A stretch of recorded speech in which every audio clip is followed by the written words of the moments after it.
On the eve of a new millennium, an unspeakable horror visited a quiet Tokyo neighborhood. Picture a tranquil, close-knit community in Setagaya, where the Miyazawa family, father Mikio, mother Yasuko, their young daughter Nina, and son Rei, lived a seemingly ordinary life. This normalcy, however, was shattered on the chilling night of December 30th, 2000. The Miyazawas, who resided on the quaint Kamisoshigaya street, were brutally murdered in their own home. The house, once filled with laughter and love, became a grim crime scene, echoing with the silence of lives abruptly ended. Amid the tranquility of their neighborhood, the family had been planning to move away, but fate had a cruel twist in store. The perpetrator, a faceless shadow, slipped into their haven through a small window. First, young Rei was strangled, his innocent life extinguished. His father, Mikio, was found on the floor. His body showed the harsh signs of multiple knife cuts, a shocking sight in the quiet house. The terror didn't stop there. Yasuko and Nina were discovered in the attic, also stabbed repeatedly. Nina had more injuries, showing she fought back, but it didn't help. The strange behavior of the killer after the murders was even more unusual. This gruesome tale doesn't end with the murders. In the aftermath of the crime, a massive investigation was launched. The Setagaya Family Murders sparked one of the most extensive investigations in Japanese history. Forensic teams meticulously combed through the crime scene, hoping to find the key to unlock the identity of the killer. The evidence left behind by the perpetrator was both unique and baffling. The killer had entered through a small bathroom window, leaving behind personal items and weapons. He had even used the family's computer to access the internet. Yet, despite this wealth of evidence, the killer's identity remained a mystery. Clothing left behind at the scene was traced back to Kanagawa Prefecture and South Korea, suggesting a possible geographical link. The weapons found at the scene, including a sashimi knife, suggested premeditation.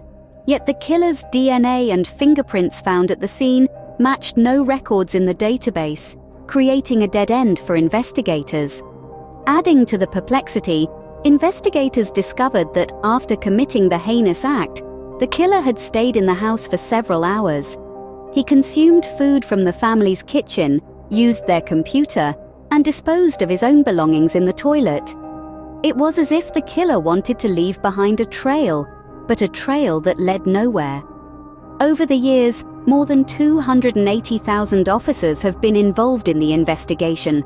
The police have received over 16,000 pieces of information from the public, all of which have been meticulously combed through. Despite this, no suspects have ever been identified. The killer is believed to have a mother of European descent and a father of Asian descent. And yet, this information too has led nowhere. The police, in their quest to solve the case, have been careful not to disclose information that might reflect badly on the reputation of Mr. Miyazawa. Yet, despite all these clues, the killer has remained elusive. The Setagaya Family Murders remain one of Japan's most notorious unsolved crimes, a chilling reminder that even in the face of overwhelming evidence, the truth can sometimes remain just out of reach. Over time, the Setagaya Family Murders have taken on an almost mythical status. The horrifying events that unfolded on that fateful December night have given birth to numerous theories and speculations.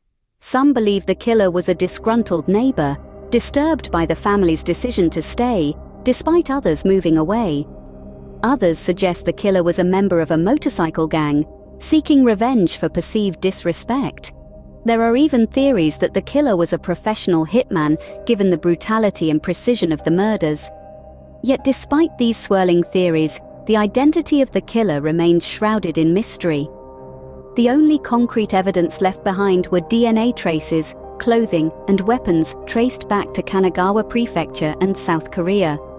But these clues have only deepened the mystery, with no matches found in any existing database. The legacy of the Setagaya Family Murders extends far beyond the unanswered questions and speculation. The case has had a profound impact on Japanese society and crime investigation. It's one of the largest investigations in Japanese history, involving over 280,000 officers, and receiving more than 16,000 pieces of information from the public. Yet, it remains unsolved, a testament to the sometimes impenetrable darkness that lies at the heart of such heinous acts. The case also sparked a nationwide conversation about safety and the vulnerability of ordinary families. It served as a stark reminder that evil can strike anywhere, even in the safety of our own homes. The Miyazawa family's tragic end has left an indelible mark on the collective consciousness of Japan. The house on Kamisoshigaya Street stands as a chilling monument to the lives lost and the justice that remains elusive. The Setagaya family murders remain a haunting reminder of an evil that walked amongst us. As we remember the Miyazawa family, we must also remember that their killer is still out there. This chilling tale isn't just a cold case file gathering dust on some forgotten shelf. It's a living, breathing mystery that continues to elude us, even as we speak. There's something we can do, however. We can keep the story alive. We can keep asking questions. We can keep seeking answers. Let us hope that one day, justice will be served for the Miyazawa family. Until then, we remember, and we keep searching.